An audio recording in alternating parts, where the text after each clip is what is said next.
Picture this. A university campus, but instead of, quiet study, it's buzzing with unrest. You've got clashes, wooden staves, cracking, this real sense of conflict in the air. This wasn't some movie set. This was Japan, 1960s, 70s. And the student movement there, it started with these powerful ideals, but then, well, it took a really sharp, often tragic turn towards radicalism and even violence within the movement itself. Today, we're doing a deep dive into that story, the Japanese New Left. It's complex, and parts of it are pretty heartbreaking. Yeah, it's an intense period, and to help us navigate it, we're mainly looking at two resources. First, there's an academic briefing document, gives a good overview of the whole trajectory. And second, a Wikipedia entry that details one specific really devastating event, the Kawaguchi Incident. It sort of tragically sums up the internal strife that really marked this era. Right. And our mission, like always, is to pull out the key stuff from these sources, make it clear, make it engaging for you. We want you to understand what drove this movement, why it fragmented like it did, and the lasting impact of it all. Think of it as your quick but thorough guide to this key moment in Japanese history. Okay, so let's start at the beginning. Where did this New Left actually come from? Well, the Japanese New Left, or Shinsayoku as it's called, it didn't just appear suddenly. Our briefing document points to its roots in the late 1950s. That's actually before the big 1960 Ampo protests against the U.S.-Japan Security Treaty. And it's crucial to understand this wasn't just the old guard, the Japan Communist Party, JCP, or the Japan Socialist Party. The New Left, it really set itself apart, much more radical. Okay, so what caused that break? Why did these students feel the existing left wasn't, radical enough? A couple of big international things really kicked it off. You had Khrushchev denouncing Stalin in '56 and the Hungarian Revolution the same year. That caused a lot of disillusionment, especially in the student wing of the JCP. They looked at the JCP's focus on peaceful coexistence, working through parliament, and thought, well, this is a betrayal of real revolution.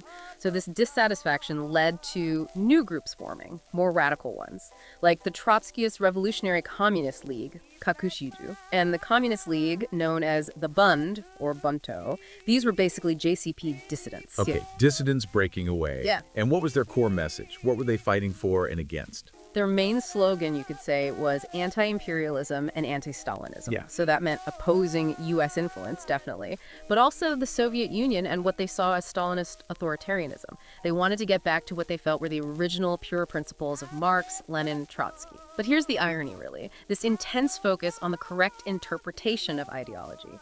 That itself became a huge source of division.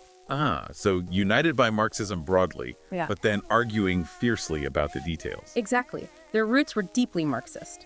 The briefing suggests maybe even more so than some Western New Left movements. But they almost immediately started fracturing over how to interpret revolutionary theory. Who's the real revolutionary class? Is it the traditional working class, the proletariat, or the intellectuals?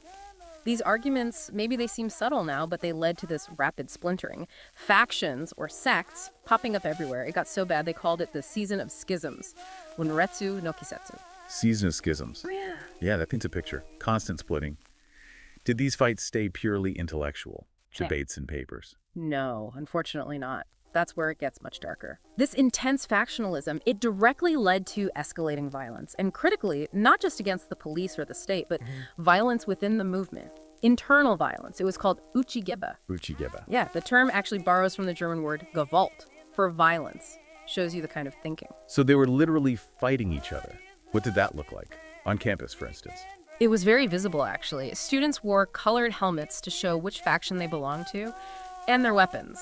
Often wooden staves. They called them gibabu, literally violent sticks. The scale of it is pretty shocking when you look at the numbers. Between 68 and 75, the police apparently noted almost 1,800 violent clashes between New Left factions. Oh, 1,800. Yeah, and that resulted in nearly 5,000 injuries, 44 deaths, and over 3,400 arrests. Just from the internal fighting, it really shows how deep and how violent these divisions ran. 44 deaths. Yeah. From fighting within the same broad movement. That's incredibly bleak. Okay, but amidst this, the briefing mentions the Zenkichu movement. What was that? Was that different? Right, Zenkuchu. That stands for All Campus Joint Struggle Committees.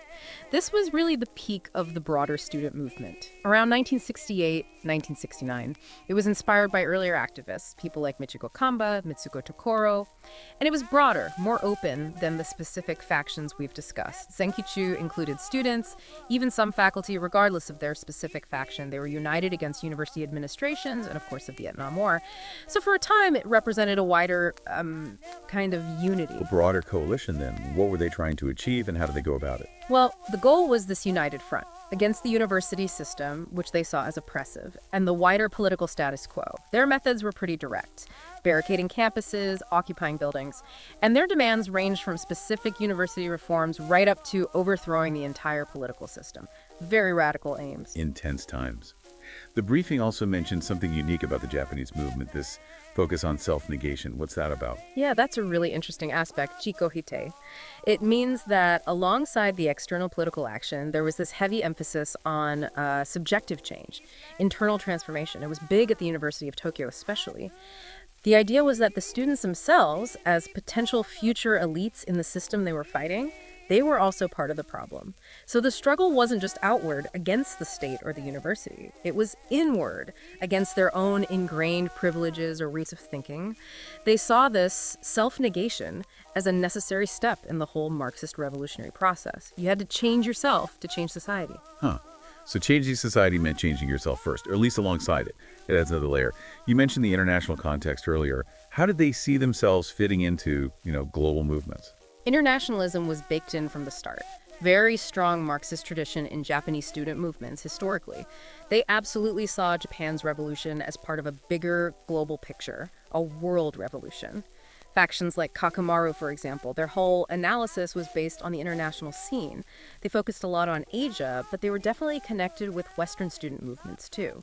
Carl Oglesby from the American SDS visited and apparently praised their militancy. So there were connections, shared feelings of struggle. A global vision. Yeah. But then as we get into the 70s, the story takes that darker turn you mentioned. Terrorism. How did that happen? It's a tragic path. Some elements within the New Left just became more and more radicalized, maybe disillusioned with protests, feeling they weren't working, so they turned to terrorism. The Red Army faction, which came out of the Bund, was key here. They did the Japan Airlines hijacking, Flight 351, bank robberies, really shocking stuff. And then that group split again. Split again. Yeah. Into the International Japanese Red Army, they were responsible for the Lod Airport massacre in Israel in '72. Horrific. And the other group was the United Red Army. United Red Army, that name rings a bell. Associated with some really awful things, right? Extremely awful. They retreated up into the mountains, and there they carried out these incredibly brutal internal purges. Under the banner of self-criticism, they murdered 12 of their own members, just killed them. And then came the Osama Mountain Lodge incident in '72. That was this long, televised, hostage standoff with police. These acts, especially the internal murders, just horrified the Japanese public. Any support that was left for the movement pretty much evaporated. It was a major factor in its decline. Such extreme violence, turning inwards like that, it's hard to comprehend. You mentioned earlier that the movement had early roots in fighting for university autonomy. Why was that so important? Ah, yes, that's key context. After World War II, after the militarist regime suppressed academic freedom, there was a huge drive to make universities independent again, free from state control. They looked to the Humboldtian model, this idea of university independence, shared governance between faculty and students. So early demands were things like get rid of professors who backed the war effort, bring back social sciences, let students govern themselves through jichikai, student associations. These jichikai became the building blocks for the later movement. So any move by the government that seemed to interfere with that autonomy was met with fierce resistance. It was a core principle. Okay, that makes sense. That historical context is really helpful. Which brings us, I suppose, to the specific case study we have, Kawaguchi Daisaburo. How does his story fit into this larger picture of internal violence? The Kawaguchi Incident, November 8th, 1972, at Waseda University. It's just a stark, tragic example of uchigeba. Our Wikipedia source details how Kawaguchi, a Waseda student, was abducted by members of the Kakamaru faction. And they killed him, brutally. Why? Because they mistakenly thought he was a sympathizer of their rival faction, Chigakuha. Just a terrible case of mistaken identity leading to extreme violence. It really highlights how paranoid and dangerous things have Well, become. taken identity, that's horrific. What does the source say about how he died? The details in the Wikipedia entry are, well, they're graphic. They took him to the student government office on campus, tortured him for about 8 hours. His body was found near another university hospital, covered in beating marks, broken bones. One arm apparently had bones sticking out. The official cause of death was shock from widespread cell destruction, just relentless beating with those wooden staves, gababu, and maybe other things. Over 40 separate bruises, internal bleeding, cuts, ligature marks. It's grim reading. Unbelievable cruelty. And Kawaguchi himself. Was he deeply involved with either of these factions? That's what's interesting. The Wikipedia entry suggests he was kind of searching. He'd been involved in student activism, yes, and the Buraku liberation movement. But he'd apparently become disillusioned with Kakumaru, the very group that killed him. He checked out Chikakuha for a bit, attended some meetings, but then got disillusioned with them too. Told friends, told his mother. Towards the end, he even apparently had some contact with right-wing student groups. So Chikakuha later tried to claim him as a comrade, but it seems he wasn't really connected to them in any meaningful way. He was caught in the middle. So a young man trying to figure things out, and he becomes a victim of this fatal mistake in a climate of extreme violence. How did other students react at the time? Well, initially there was this huge wave of condemnation against Kakumaru. The Wikipedia entry actually says the Kawaguchi Incident is pretty much the only time so many different left-wing student groups united to protest against left-wing internal violence. There were mass protests demanding justice. The Kakumaru-controlled student bodies at Waseda were kicked out, replaced by interim committees. Even the Waseda All-Campus Joint Struggle League condemned it. It really looked like maybe, just maybe, it could be a turning point against Uchijeba. A moment of unity against the violence. But you said initially, the entry suggests it didn't last. No, sadly it didn't. That anti-violence movement kind of fell apart. Internal disagreements popped up again, different agendas took over. And Kakumaru, instead of being finished, actually managed to regain a lot of influence at Waseda. The Wikipedia entry even controversially suggests the university administration might have, maybe unintentionally, helped them. Perhaps feeling total chaos if Kakumaru collapsed completely. This led to this long, criticized relationship between Waseda Uni and Kakumaru, lasting into the mid-90s. Those new student bodies that replaced Kakumaru. They eventually fizzled out, especially after Kakumaru apparently started retaliating against opponents. By the first anniversary of Kawaguchi's death, that anti-violence movement was basically over. That's deeply disturbing. A chance for change, lost. What about the other factions, like Chikakuha? Well, as I mentioned, Chikakuha tried to use his death for propaganda, claiming him as a comrade. Another group, Shiseido Kaishusha, based at Kanagawa University, they initially supported the anti-Kakumaru movement at Waseda, but later, Kakumaru apparently attacked them violently on their own campus. It just shows the cycle continuing, hard to break free.